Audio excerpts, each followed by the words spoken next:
ఇక సీఎం కేసీఆర్ ఎన్నో పథకాలు తీసుకొచ్చి తెలంగాణ రాష్ట్రాన్ని నెంబర్ 1గా నిలబెట్టారని ఉప్పల్ ఎమ్మెల్యే అభ్యర్థి బండారి లక్ష్మారెడ్డి అన్నారు. అబ్సిగూడ డివిజన్ ప్రధాన కార్యదర్శి సోమిరెడ్డి ఆధ్వర్యంలో బీఆర్ఎస్ ఆత్మీయ సమ్మేళనం ఏర్పాటు చేశారు. ఈ కార్యక్రమానికి ముఖ్య అతిథిగా బండారి లక్ష్మారెడ్డి హాజరై ప్రసంగించారు. ఈ సందర్భంగా ఆయన మాట్లాడుతూ కేసీఆర్ ప్రవేశపెట్టిన పథకాలు ప్రతి ఇంటికి ఏదో విధంగా చేరుతున్నాయన్నారు. కేశమ్మ, ఈశ్వరి, శాంతమ్మ, స్వాతి, రేణుక, రండి, గౌరమ్మ, సైదమ్మ, మానస, మంజుల,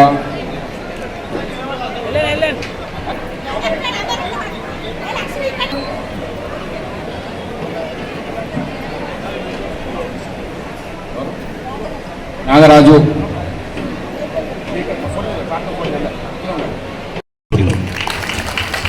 ఎందుకంటే పాపులేషన్ ఈ రామంతపూర్ అబ్సిగూడ మీకు ఐడియా ఉంది, ఈ రెండింటిని కలిపితే కనీసం 1,00,000 పాపులేషన్ ఉంది. అట్లే పోతే మీకు సంబంధించినది మెయిన్ ముఖ్యంగా కార్యకర్తలు తను ఇప్పుడు చెప్పింది, అమ్మ నీకు ఏం బాధపడే అవసరం లేదు, ఇప్పుడు నేను వాళ్ళందరినీ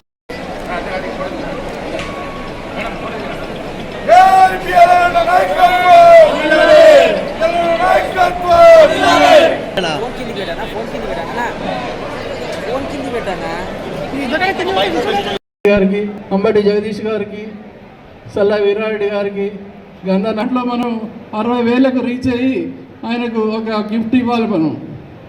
కాబట్టి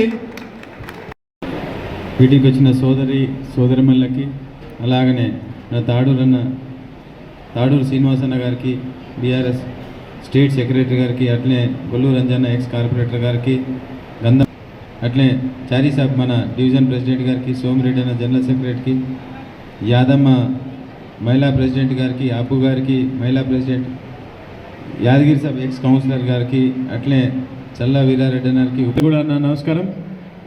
మీకు ముంగట మీరు ఉప్పలు పోయే అవసరం పడేది పోలీస్ స్టేషన్కి. పాపులేషను ఈ రామంతపూర్ అబ్సిగూడ మీకు ఐడియా ఉంది, ఈ రెండింటిని కలిపితే కనీసం 1,00,000 పాపులేషన్ ఉంటుంది. కాబట్టి ఇక్కడనే ఒక పోలీస్ స్టేషన్ వస్తుంది, మీరు అంత దూరం పోవాల్సిన అవసరం లేదు. అట్లే పోతే మీకు సంబంధించినది మెయిన్ ముఖ్యంగా కార్యకర్తలు తను ఇప్పుడు చెప్పింది, అమ్మ నీకు ఏం బాధపడే అవసరం లేదు, ఇప్పుడు నేను వాళ్ళందరూ మీకు చేయనందుకే నన్ను తెచ్చారు, కాబట్టి నేను చేస్తాను మీకు. మీ అందరు కూడా కార్యకర్తలు ఎవ్వరు కూడా భయపడద్దు. ఎక్కడ కూడా ఇంత ముందుకు మీరు ఒక పోలీస్ స్టేషన్ పోతే ఒక్క మనిషిని కూడా ఇప్పించుకోరాలని పరిస్థితి ఉండే, ఇప్పుడు మీరు పోయి 4 ఇప్పించుకురావచ్చు కష్టం ఉంటే. మీరు సర్టిఫికేట్లు ఇప్పించచ్చు మున్సిపల్ ఆఫీస్ పోయి, ఆర్డీఓ ఆఫీస్లో, ఎంఆర్ఓ ఆఫీస్లో, మీకు ఎక్కడ పోయినా కూడా ఒక వాల్యూ ఉండేటట్టు చూసే బాధ్యత నాది. ఎందుకంటే మీ అందరు తెలుసు మాకు ట్రస్ట్ ఉంది, ఎవరికి ఏదైనా హెల్ప్ కావాలన్నా హాస్పిటల్ సంబంధించింది, హార్ట్ కానీ క్యాన్సర్ కానీ ఇతర ఏ ప్రాబ్లమ్స్ వచ్చినా కూడా మా ట్రస్ట్ ద్వారా చేస్తాము, లేకపోతే గవర్నమెంట్ ద్వారా నీమ్స్లో కానీ గాంధీలో కానీ అన్ని చోట్ల చేపిస్తున్నాము. మా దాంట్లో ఎవ్వరున్నా కూడా మా ఆఫీస్కి రండి, లేకపోతే ఖాళీ మాకు మెసేజ్ చేయండి, ఇవన్నీ కూడా ఫ్రీ చేయబడతాయి.